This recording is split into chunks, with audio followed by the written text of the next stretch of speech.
Bismillah ar-Rahman ar-Rahim. Assalamu alaikum, dearly beloved all around the world. Ramadan Kareem, inshallah, on you and your families. We hope that Allah subhanahu wa ta'ala sends His peace and blessings upon all the mu'mineen this year during this holy month. Thank you for joining us again for another one of our live shows. Today's topic is the failure in the educational system. With me once again is Samahat Sayyid Fadl Bahr Ulum. Sayyidina, assalamu alaikum. Wa alaikum salam. How are you, inshallah? Well, alhamdulillah, fasting today, Sayyidina. Alhamdulillah. And the pre-workout that you were doing to your stomach. It worked out very well. Fine. You're well today? Very well. Alhamdulillah. The I highly long hours not recommend this affecting you? program. Yeah. I hope that one day we'll have a 5 minutes or 10 minutes talking about my own program. It's a very useful one. We'll talk about it one day. Inshallah, but it's good to see I that tried it this year and it worked perfect. you seem quite energized. Alhamdulillah. Alhamdulillah. Excellent. Sayyidina, a problem that I know that you know a bit about yourself, since you do run a full-time primary school and you have 3 Saturday schools. There is a failure in the educational system here in the United Kingdom. I'll give you a couple of facts that I've researched from the Organization for Economic Cooperation and Development, OECD. They say that the UK has the most adult illiterates in the industrialized first world, apart from the USA. So apart from the USA, we actually have the most illiterates in the first world. I mean, that's a staggering fact in terms of adults not knowing how to read and stuff. What would you say is the reasoning for that? Do you think it's the bad schools? I mean, we have here, it says in the past 50 years, education is declining, and they pinpoint that education started to decline when the government started pushing for comprehensive schools and abolishing the grammar schools. 66% of people aged 25 to 34 have 5 GCSEs, whereas in other countries such as Norway, Czech Republic, Japan and Korea, 93% have. I mean, 93% and 66 is big difference. We are 12% less than the rest of Europe when it comes to spending on education. I mean, so there is a failure in the system. There must be. There are problems. We've just highlighted some of them, and we need to see why this is happening, who is to blame, and what are the solutions. I mean, what can we do? Bismillah ar-Rahman ar-Rahim. I agree with every single word of what you said, because clearly it belongs to the OECD, not the OCD. OECD. Not the OCD. Yeah. And I hope that the audience knows what you mean by OCD. I hope that one day we'll talk about it. I would like to add, one day, I think it was on the BBC, they showed something about the education in Norway. It's one of the highest and the best. They had kind of liberal way of teaching. They asked them not to do homework at home. They do it in class. They do this, they do that. Mixed gathering of different classes. Something very useful, depending on children having fun. They learn from children having fun. They come to the school to have fun, and that helps them in getting a better standard of education. It's so unfortunate, as unexpected when we came to this country. We haven't expected such a thing, because we thought that England is the best, British is Sorry, just to highlight for the audience, when did you come to the country?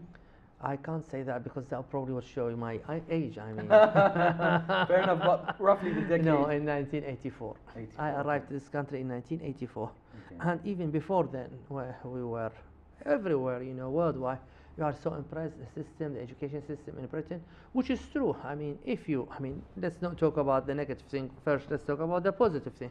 The universities have, God knows how many centuries there are. If you see Oxford, Cambridge, St Andrew, so many, even London, Imperial, this kind of thing, they are so rich and so big. Every single department has got a library. Every library has got God knows how many thousands of books, etc., etc. But the education system is getting weaker and weaker and weaker, unfortunately. Why and how? There are a few reasons, but as you mentioned, us having schools, from us being involved in education, I can summarize from few things from our experience. The government and or the local authority, the Department of Education, are not encouraging the opening of new schools, Private schools.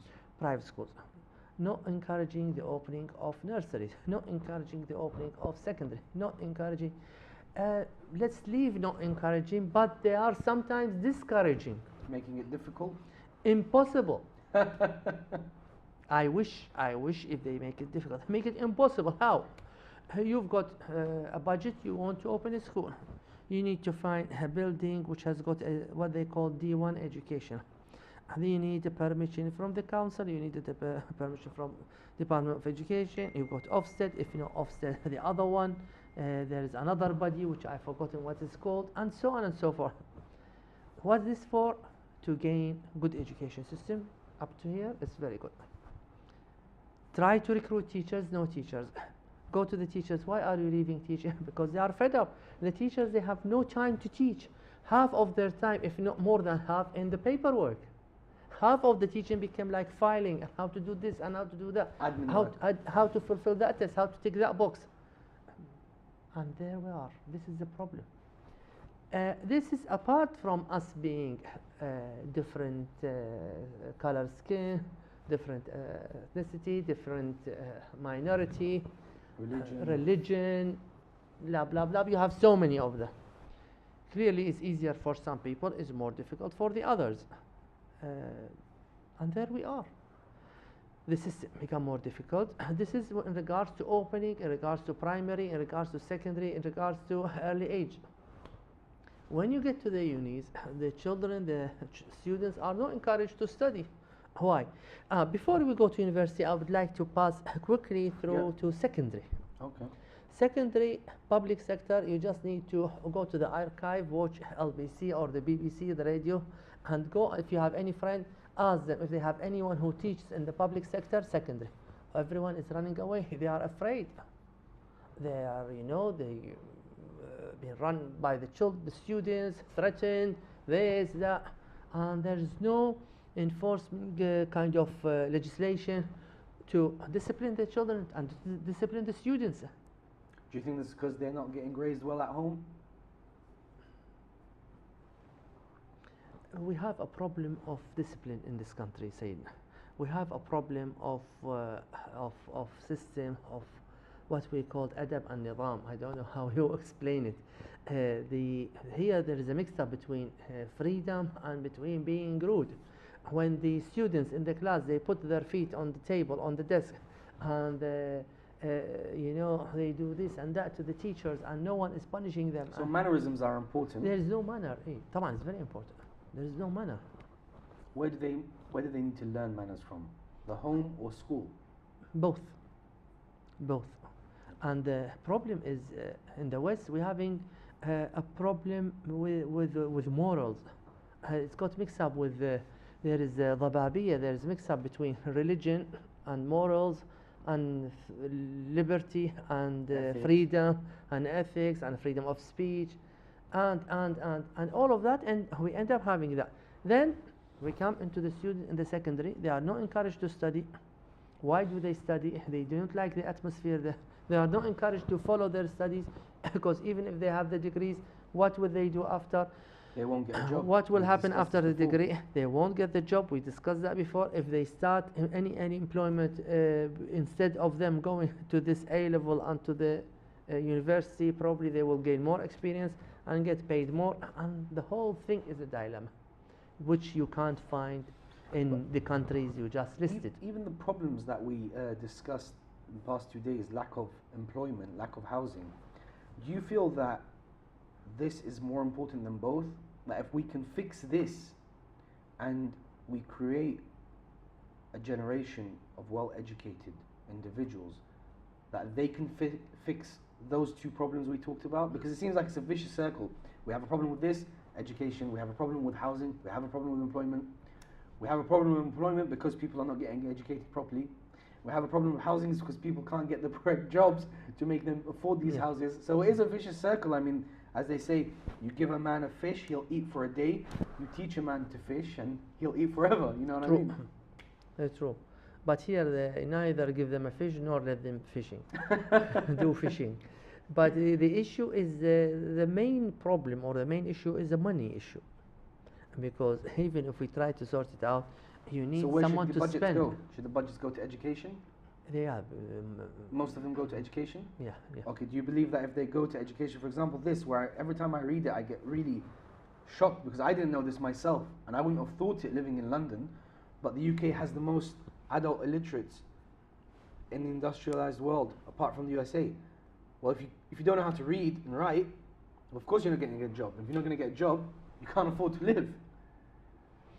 So it goes back to education. It's not only that we're going back to the issue of opening an education school or system or body or whatever you call it. I mean, I thought that as there is lack of schools and colleges, we will or people will get encouraged, while life become very difficult. By saying that, that doesn't mean you get lump sum of money from the Department of Education, from whoever, because this is away from our expectation. But even the banks, they are not giving you finance, they are not giving you kind of allowances. They become more strict on people run schools, colleges, than if you have a doner kebab restaurant. Because they say here is guaranteed everyone would like to buy a sandwich and he eat, but here where we get the thing from, and this is. But do you agree with the banks in that? So, I mean, you have a school. If you don't mind, I'm going to make it a bit personal.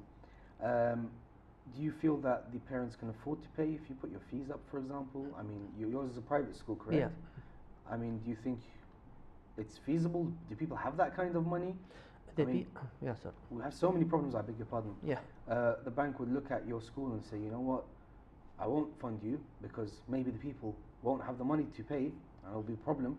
But as you said, everybody buys a sandwich, so I'll fund the doner kebab shop. Yeah. The people has got money. What's your experience on The this? people has got money. Unfortunately, they are not willing to put their hands into their pocket for the sake of their children's education. And for example, let's talk about our school. Like the fees is around 3,000, but each student costing us 6,000-7,000. Costs us. Who is paying the extra? The organization, the body which runs the school, the charity in our case, us, me. And where we get the money from, how many students you have, how many years, grows accumulatively the deficit, then you end up in minus.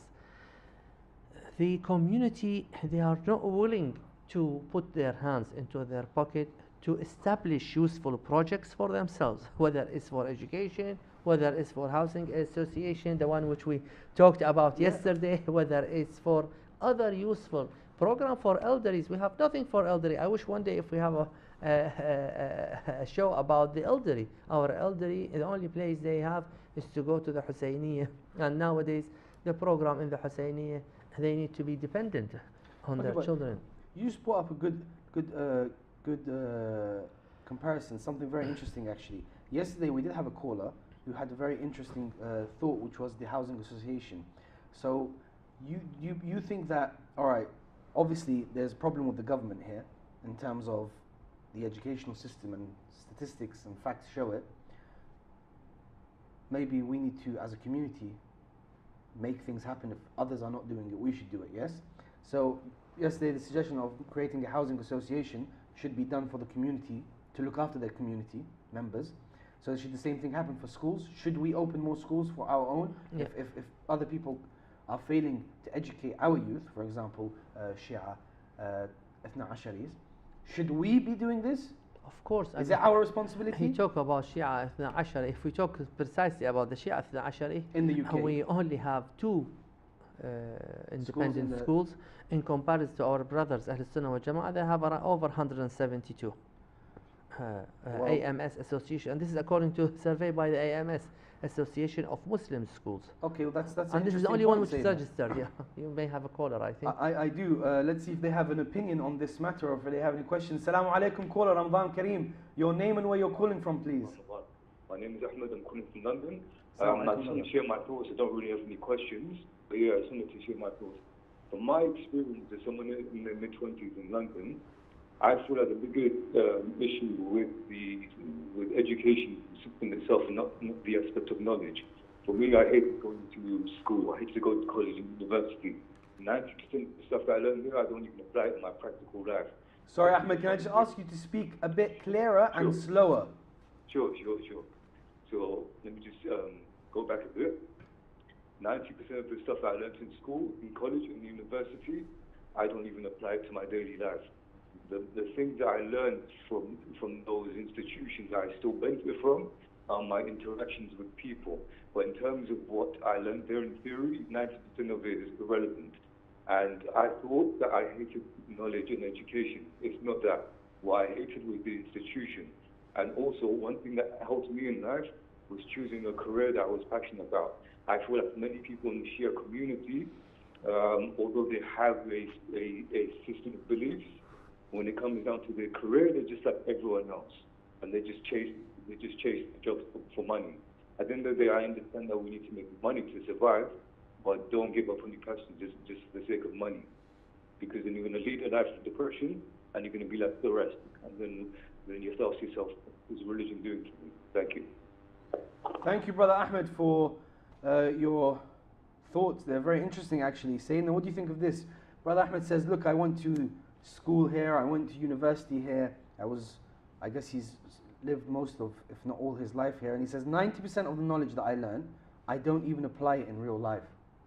Most of it is just lost on me. And it made me dislike these institutions. He says, we as Shia, it's weird, we have this kind of belief and we have a system, we live by it, but when it comes to living our day-to-day lives, which is finding a job and stuff, we're like anybody else. There's nothing special about us, we're just chasing money. So we shouldn't be like that. Our belief in our system should help us seek knowledge and use it in a better way. What do you think of these points, Sayyidina? Just about the 90% issue, I mean, when I studied, I finished a civil engineering course. Bachelor's degree? Yeah. This is the bachelor, not the master's. Whatever you study, you don't practice at work. And everyone, even the one who graduated before us, they used to say that. So there is a gap between what you study and because lack of practice. But this goes back to what we were saying on the first day with lack of employment. They're not learning the things that the employers want. So it's a disaster. Everything is a disaster. It is, yeah. The students, when he leaves the education system, he looks so naive and not mature and knows nothing about real life. Still a baby. It's like a baby. Like a baby, yeah. This is in regards to other. The second part, I wasn't sure what's the second. So the second part, he says, is in terms of our community as Shia. Yeah. We don't use our belief system on our everyday life when going towards jobs or stuff like that. We're just like everyone else, just chasing money, and we don't really use the things that we believe in to make us better and to push us further to gain knowledge and to use that knowledge in a better way. I mean, of course, this is the problem we have. True? It is true, but part of it not defending the community. If they keep on work on theoretical or trying to apply principles, they won't get anywhere, because unfortunately we haven't got that much of kind of job opportunities to provide to those, and for them to get the right employment, they need to be employed. To get employed, they need to act like others. So it's like a vicious circle. You can't. It's like chicken egg. Yani it's very hard from us to expect from the generation to be so ideal and get the right employment. The thing which we can ask them is try to nominate a day or two from your life to your community and to your madhab and your religion. Something back. And don't leave the ulama or the Husayniyya or the madrasa or the school by itself. And this is the problem which we have. I mean, the young generation, they got graduated, they go to the private or to the public sector, and no one knows about them. Even their akhmas, they don't pay it. I mean, other communities, they do pay. Their contribution of khums, at least you enable the Islamic center or the Islamic project to employ professional people. In our community, i.e. the Iraqi, Iranian, Pakistani, Shia, not the Khoj. The Khoj are, they got their own organization, they try to follow. And one day, I hope that we will talk about the minorities within the community. But within these communities, neither they come and help nor they contribute by money. So we end up having the Islamic organization, the Masjid and or the Husseiniya, or can't provide anything. What can we provide to the daily programs in order to provide for young graduate? We can't do anything. Yes, Sayyidina, that's quite a bleak outlook. I'd like to debate you on this subject, but we do have a caller. Let's see if they have any opinions for us. Caller, Assalamu alaikum, Ramadan Kareem. Your name and where you're calling from, please. Assalamu alaikum. My name is Abbas and I'm calling from Nottingham. Assalamu alaikum, Ramadan Kareem Abbas. to you as well. Thank you. Do you have any questions for us, or an opinion, or a thought? Yeah, it's a worry that I have. Okay. For me personally, I'm not a theoretical kind of guy, so I'm not very good at education. However hard I try to study, it always doesn't end up well. I'm more practical. I'm very good when I do stuff, when I work physically. And I am at the age where I want to get married as well, but the demand for the families towards the husband is always 99% having to have a degree and all that. What should I do? Because I am not able to find anyone. Okay, brother, thank you for expressing your worries to us. Inshallah, Allah subhanahu wa ta'ala, we pray by this holy month that He makes things easier for you, and sincerely, inshallah, you'll be able to overcome your problems, Ilahi Ameen, and problems of all the Ummah. But Sayyidina, this is an interesting topic. We're talking about lack of education being a problem. Well, this is one of the problems. There are some people who cannot use this system of education. Does not mean that they won't be successful in life. There's a lot of people I know who, alhamdulillah, they're very good in life. I mean, degree does not equal success. This gentleman is saying a worry that's a true worry, and I'm sure you know it. Any boy who wants to now go to a family and say, I want to marry a girl, the first thing they ask him, before they ask him if you pray, before they ask him anything, is do you have a degree and in what? Do you think that's fair? Do you think this adds to the problem? Let's take the answer into stages. If the girl has got a degree, then it is fair. Unless if she... Really? One day we need to talk about marriage. Okay, we will, I think. Because we want to guarantee success and happiness in the marriage. If she had a degree, probably it's important that he got a degree. Unless they are in love. Unless she is happy. Some of them, they are happy. But if there is no muqaddimat, nothing, so the parent, they ask. Otherwise, they should ask about career. They should ask about earning money. They should ask about religion. They should ask about sum'ah. They should ask about praying. They should ask about these kinds of things. Sum'ah's reputation. Reputation. This is first muqaddimah, Okay. first introduction. Second introduction, I think for the brother, if he is not good in education, it's not end of the world. But he's good in careers, in work, in manual things. I don't know what is he good in. I think nowadays, if you work in mechanical work, There's a lot of labor work out tailoring, in cooking, these kind of things, any labor work, anything with a Or having skill, your own with hand, business. manual work, you can earn more money, I think, nowadays. But provide that where you go and how But and he's what saying you do. it doesn't matter. Even if I'm earning good money, because I don't have a degree, they don't want to know. To begin with, this is the problem with those who has no degree. People will expect them to get a degree. Whether it's right or wrong, it is wrong, but this is the case. We highly urge parents, if that will please you and please him, to rethink and consider proposals from young mu'mineen who has good career but no degree. Or has potential. Potential. Potential, no degree. I mean, what would he feed? How would he feed their daughter? I'm not trying to say that this is because وَمَن يَتَّقِ اللَّهَ يَجْعَلْ لَهُ مَخْرَجًا وَيَرْزُقْهُ مِنْ حَيْثُ لَا يَحْتَسِبُ. I'm putting myself into the position of the father. I know, but I can give you the example of when I went to propose, and you know the story. So, I mean, sometimes you should take potential into account. And plus, you can't accept to me. a 21-year-old To me or happened. something like that to be complete. Career comes after marriage. Money, I proposed when I had no good proper job. I had too few part-time jobs. أحسن عائلة وأحسنتم عائلا فأغنى فوجدتك عائلا فأغنى but يعني وأما السائل فلا تنهر. When he proposed, he is a sa'il, so I hope that whoever the father will do, although No, it's a tricky subject. I know it's a tricky subject. although أما but السائل these فلا are تنهر is for the important أما issues السائل. that need to be discussed, Sayyidina, because these are Yeah. community problems that we're facing on a day-to-day Let's basis. leave joke aside. I mean, I would just أما السائل فلا تنهر is about the beggars who ask for money. Yeah. Sometimes when someone proposes, we say the same. It is an issue which needs to be considered and need to be covered in details. We can't unless if we have 10-15 minutes. I think we One should. day we have we I need think to have we a should show. cover it in No, some true. form of details. True. We'll true. just go for a short break. Yeah. And after the break, inshallah, I think this will be a good topic to delve into. If you're happy with that, Sayyid. Inshallah. Inshallah, excellent. Please do join us after the break.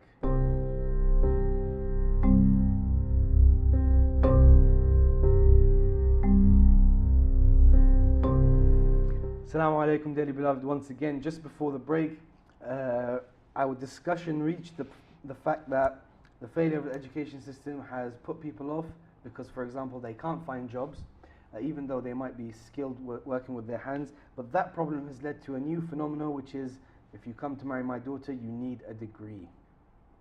Sayyidina, it's a tricky situation. And If you come and marry my daughter, you need a degree. Yeah, this is the case. this is the case for everyone in the world. I mean, but If she hasn't got a degree, then probably that make life easier. But if she has, most of the parents and most of the girls, they are willing to get so do you someone. think it's the girls who would not agree or their parents? Unless if they fall in love. Let's be transparent Yeah, and, please. and frank. Unless Yes. if they fall in love, unless if they are old and they are highly desperate to get married. This is our society and we need to talk and digress. Ramadan. No, of course. So unless, and there are so many unlesses, usually they ask. If she had a degree and she is young, and she probably... And do you think that's a fair question to ask for a degree, or you don't think that's the most important thing? And we can't say what's fair and what's not fair for parent and for the girl. Before marriage, everything is fair from the girl's side. After marriage, everything is fair from the boy's side. This is something we, inshallah, one day we talk about marriage. قبل العقد, I will say it in Arabic. قبل العقد كل شيء بيد الزوجة, بيد المرأة. بعد العقد كل شيء بيد الرجل. Before عقد, before the nikah, before the nikah, contract, recitation of the nikah, everything is in the hand of the wife, of the girl, of the daughter. After that, most of the thing will be in the hand of the husband. So we can't ask her before that not to say, no, we can't. That will be... No, fair enough. Fair enough. Going back to Because she's gonna, for the rest of her life, she will be married to someone. Once she said yes, it will be for the rest of her life. Now, going back to the system being a failure when it comes to education, I want to ask you about another system of education, the Hawza system of education. The Hawza system of education has been pretty much the same for the past 1400 years, more or less. And is it still producing top scholars like it did 500 years ago, for example? Is it still a system that you believe is a successful system? And if it is a successful system, we haven't decided if it is yet or not, how can we use some of the parts that make it function so well in our current society today, here in the UK, in the West, in the 21st century? There is part we can use and there is another part which we can't even implement or get, because we can't forget that this system is blessed with the barakah of Imam al-Zaman. How? Proof is there. A system which has no resources, no infrastructure, nothing. It's a as such. decentralized system. Alhamdulillah, it's been existing successfully. And there's a system with no system, as we can say. The strongest system, but what is, do they have like kind of infrastructure? To have buildings? Nowadays they do have Sazman House and this and that. But even though the core strength of the house is because they encourage students, mu'mineen, to study, and those who are willing and like studies, they study, and those who are genius or expert or like this kind of thing, they study more, and then they will be recognizable, and then they become mujtahideen or maraja. The system is so fair. There is no what you call klawat in ammi in it at all. What's klawat in English, Sayyidina? Klawat is a good, is a Because good you know, term. in hermeneutics you can't have equivalent. يعني there are things It won't come as cheekiness. Will it come as slyness? slyness, I think, yeah, but it's not as strong as klawat. And klawat is something very. Yeah, I know. In Hausa, Yeah. in Hausa, in any system, wherever you go, there are many slyness or klawa. In Hausa, no. There might be some You people. can't cut corners. You can't take shortcuts in Hausa. You can't take shortcuts. You probably some people can get some money. Some of them they ask people to write them books, this and that. But it's well known the one who is well educated, the alim, the mujtahid. These people, there is no doubt about them. Yani, the one who's not educated can't become a mujtahid. The one who's not educated can't become famous in Hausa. Until now. Until now. From day one until now. How many, let's say, Crouchia or people try to take shortcuts? They are not successful in Hausa, Wallah alhamd. So this is number one. There is, and this is blessing of Imam Zama. This is not, you can't get it. It's very It's difficult. not man-made. Blessing of Al-Hujjah Salamullah alayh. And we can talk about that one day according to Qa'idat al-Lutuf. By the way, saying there's a lot of things that we should talk about today. You're throwing it to another day. You're No, like, we inshallah. need to talk about this one day. We need to talk about this another day.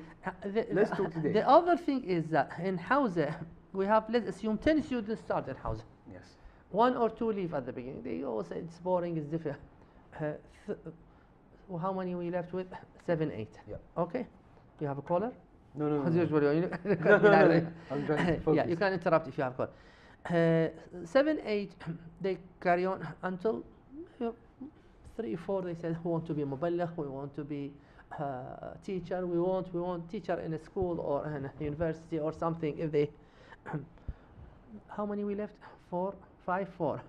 2, 3 of them they want, yeah, we want to be teachers, high teachers, and how's that teaching Makasim or teaching Kharij? No, we want to do this, we want to specialize, we want.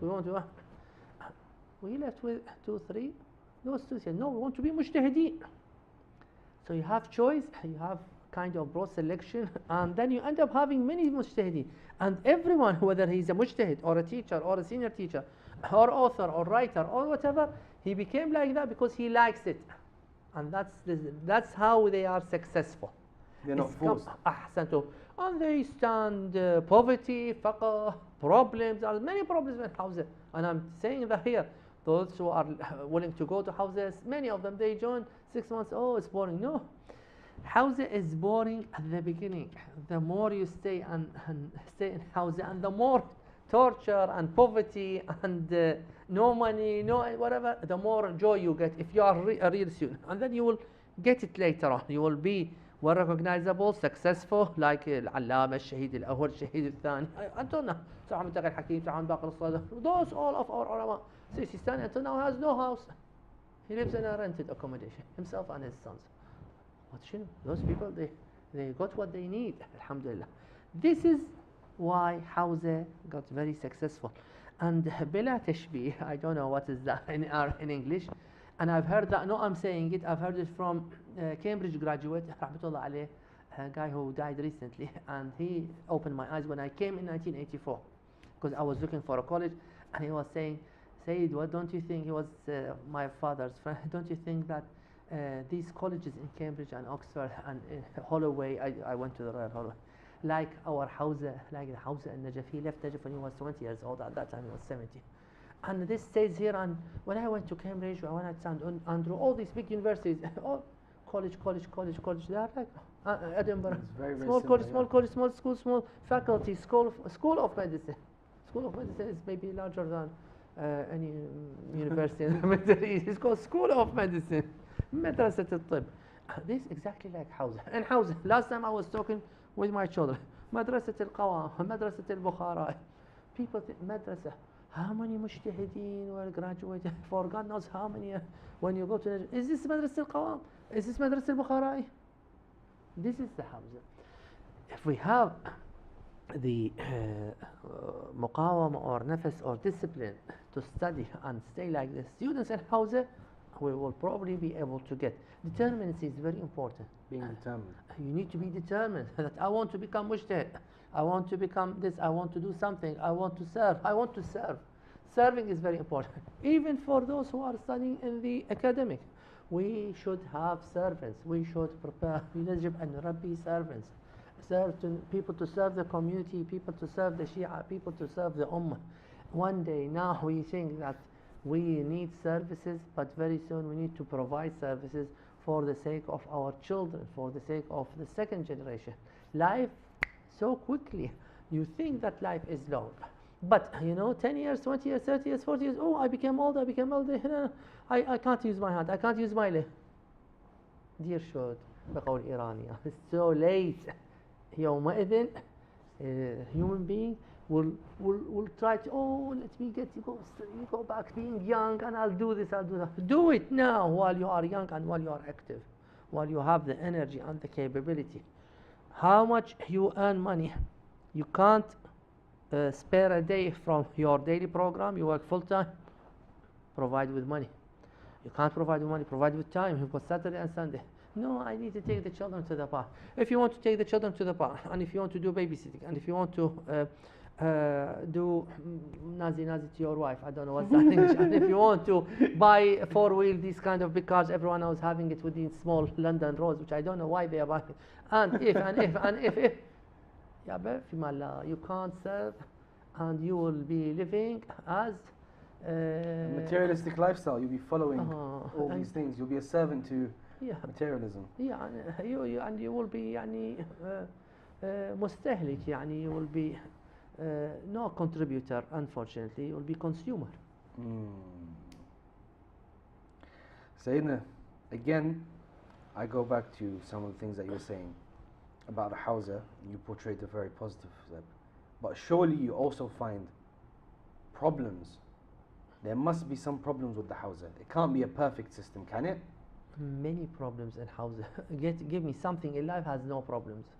If there is something in life has no problems, then that is heaven. Let's go for it. Please, I wish if one day we have a program about this, heaven in life. Does it exist? It doesn't. The other thing you said, don't look for happiness. Yeah, Al-Madina al-Fadila, as Plato, whoever used to say, it doesn't exist in life. And anywhere you had problems, you have problems, you face problems. In Hawza, problems are even because usually there is poverty in Hawza. The money is not enough. They distribute the shahriya, what they call the salaries, for the students, and this and that. And the students in Hawza, he had no time, and he can't. His options are limited to do other jobs. But this is for the hadaf sami, for a noble cause, which is wadifat al-anbiya, the job of the anbiya and the a'imma, that you read and you educate, you study to educate. What is better than that? Okay, one of the things that you guys do in the Hawza is from even the early days, you learn and you teach. Is that correct? Yeah. Do you think this is a system that is, for example, play devil's advocate with me here,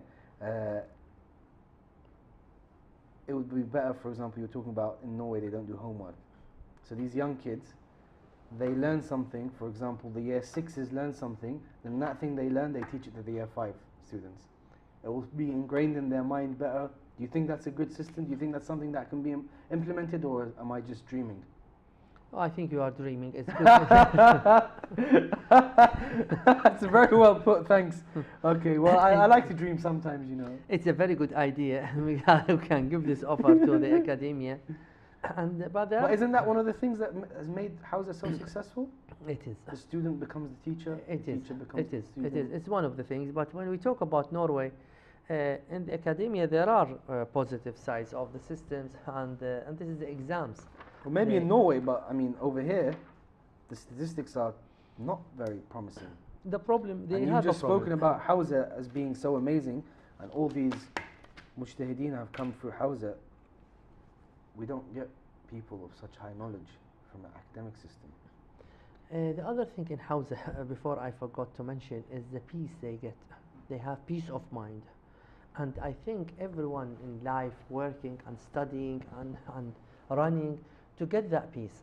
I want higher salary to please my wife and my children. I want higher salary to get a good car. I want this, I want that. To get the peace. And unfortunately, we find ourselves running. God knows how long. To get that peace, people retired, became disabled, elderly, and then they said, oh, life is joke. We couldn't get that peace. It's like Mirage? Yeah, Mirage. Yeah, Sarab. Yeah. Mm. They run, and by the age of 60, 70, 80, depend on their age. In Hawza, they had this peace from the beginning. They have this kind of being content and peaceful and accepting qada Allah wa qadar, and that they are serving and they feel they are doing something, which is true, they are doing. This is something we do need to get it within our system. How? We go back to the issue of serving the community, serving the society, serving the ummah. So The should more we you have give- lessons in that, do you think? I think we should. The more you give, the more peace you get. For example, you have physical education, PE, once a week or wherever they have to play football. Yeah. Maybe once a week we should give them community service lessons. Community service, peace lessons, how to become peaceful, how to. What do you mean by that? Become peaceful. How to accept and how to serve with a goodwill, and Living how to with be contentment. happy. Ahsan, how to be happy with what you have, how to understand the true meaning of this life. It's not the material itself. It's what have I done? Have I done something today different than yesterday? Is today better than yesterday in the mizan of Allah, in the scale of the akhirah? Not in everything in the scale of stock or shares or insurance or interest rate or rates, base rate. I don't know. There are many things which I don't know. I mean, here in this country, there are more than the rest of Europe, by the way. I had a friend, I think I said that a few days ago, and he came from Germany, and he was talking about things there. They had more things when it gets to job opportunities, when to get to factories. When here they used to have that. Most of the fabric used to be from England. Most of the cars, most of the machines, most of everything. I don't know where these get from. Nowadays, insurance and stock and shares and these kind of things, we became expert in. This country became expert in, unfortunately, which has no, there is no rigidity, nothing. Mm. It's all something to do with the money movement, the money Flow. ahsan. And the money flow is good because one day the money comes, but the other day the money goes away. And this is where we are. And this is why we have no barakah in money, In blessing, you mean? no blessing in the income in this country. So let's move. Let's go on a long holiday. Where do you suggest? I suggest everywhere, if you understand the true meaning of life, become heaven. The true meaning of life is that we live, and the meaning of our life is equivalent to the service we give to the society and to the ummah. So be selfless. Yeah. Do you teach this message in your school to your kids? We do.